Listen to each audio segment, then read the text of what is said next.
mère avait encore raison. L'hôpital a bien un nom depuis le 24 octobre 2014. Hôpital Le Corbusier-Firminy. Plutôt original.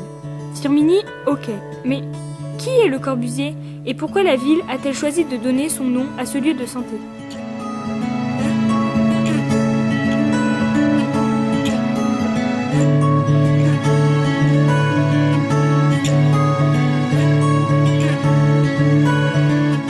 Ce nom s'est imposé logiquement, à la fois dans ses aspects un peu universels, puisque tout le monde connaît Le Corbusier, et aussi la localisation de ce bâtiment dans la ville de Firminy, qui compte ce patrimoine très important.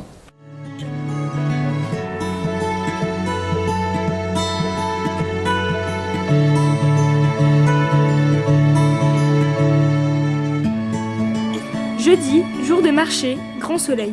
Je vais peut-être trouver des réponses à mes questions.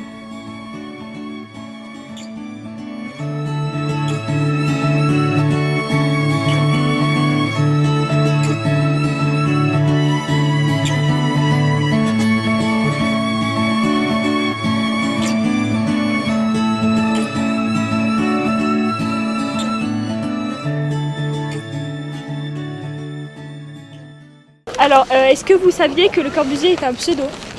Ah, pas du tout, non, je l'ignorais. Non, je ne savais pas.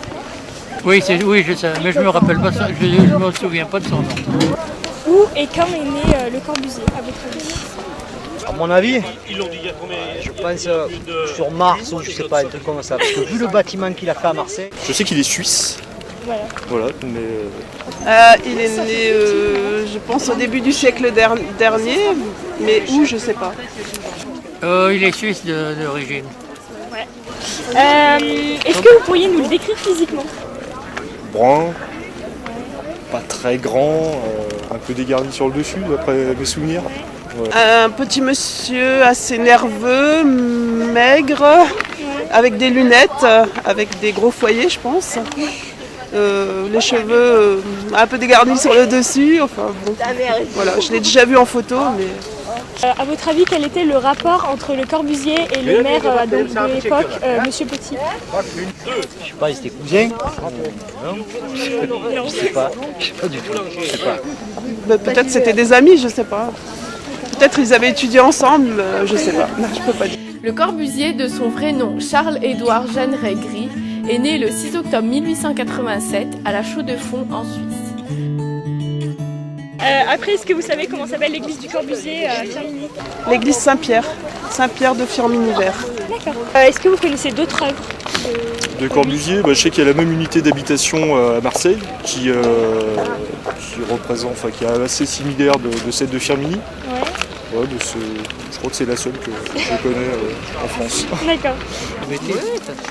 Je sais qu'il a construit pas mal de choses au Brésil et à Marseille, la cité du Fada, et ici, que l'église du Fada aussi, mais enfin... Pourquoi les sites du Corbusier ils sont si importants, enfin ils sont si connus ? Parce qu'en fait, à mon avis, il délire tellement dans ses constructions qu'ils ont basé ça sur, voilà, comme Picasso, on regarde un tableau, c'est laid quoi. Personnellement c'est laid. Voilà, mais voilà, parce que c'est tellement... c'est lui, voilà quoi. Donc c'est pour ça, à mon avis, voilà quoi.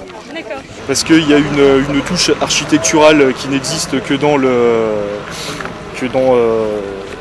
travail de Le Corbusier. On va dire que ces unités d'habitation ont été réfléchies d'un point de vue architectural de façon à créer, on va dire, une ville dans la ville. Le nom de l'église créée par Le Corbusier se nomme Église Saint-Pierre de Firminy-Vert. Il a aussi été à la tête d'autres projets architecturaux tels que la Cité radieuse à Marseille, le couvent de la Tourette à Évreux, les maisons La Roche et Jeanneret à Paris dans le 16e arrondissement et enfin la chapelle Notre-Dame du Haut à Ronchamp.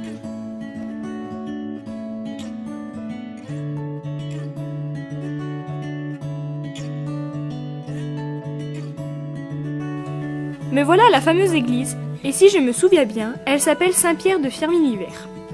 Pour trouver des réponses à mes questions concernant l'église, je vais retrouver Madame Clémence Contant. Donc on voulait savoir est-ce qu'il y avait des points communs avec une église traditionnelle ?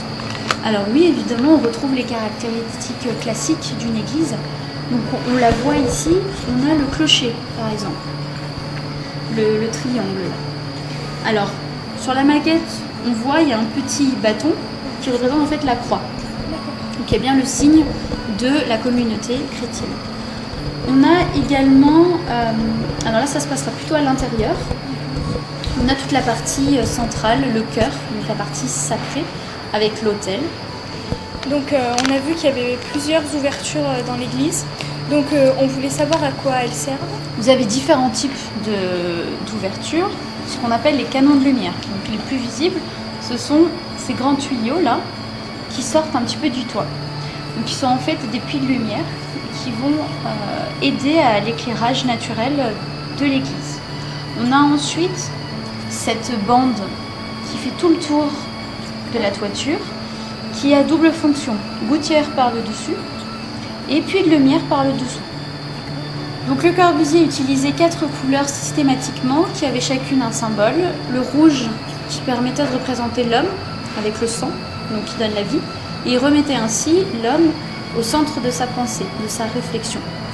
Il utilisait également le bleu pour représenter l'espace, l'espace en général qui nous entoure, et la mer aussi, qu'il aimait beaucoup.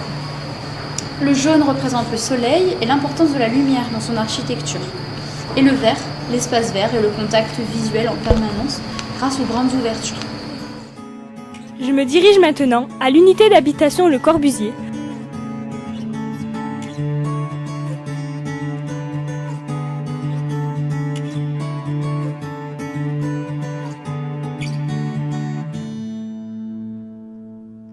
Pourquoi le site du Corbusier est-il important ?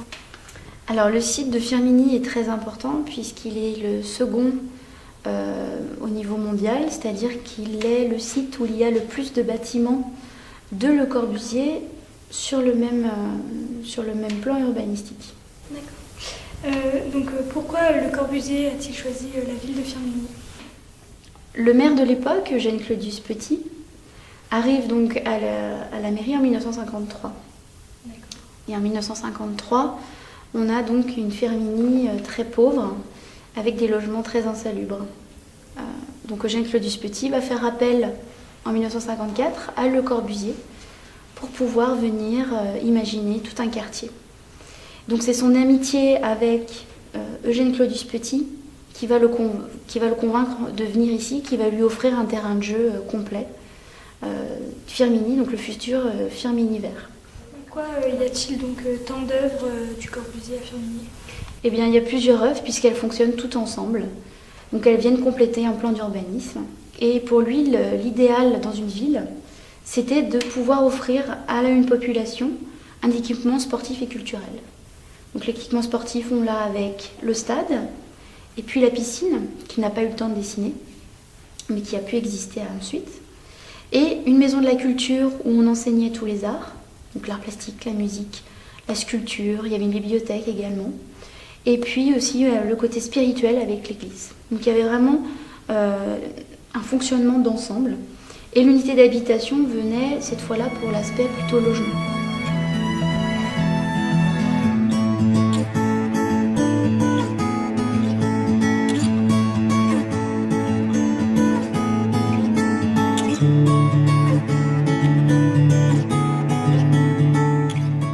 Le Corbusier a traversé les âges jusqu'à se retrouver dans nos assiettes. Et son épopée n'est pas prête de s'arrêter.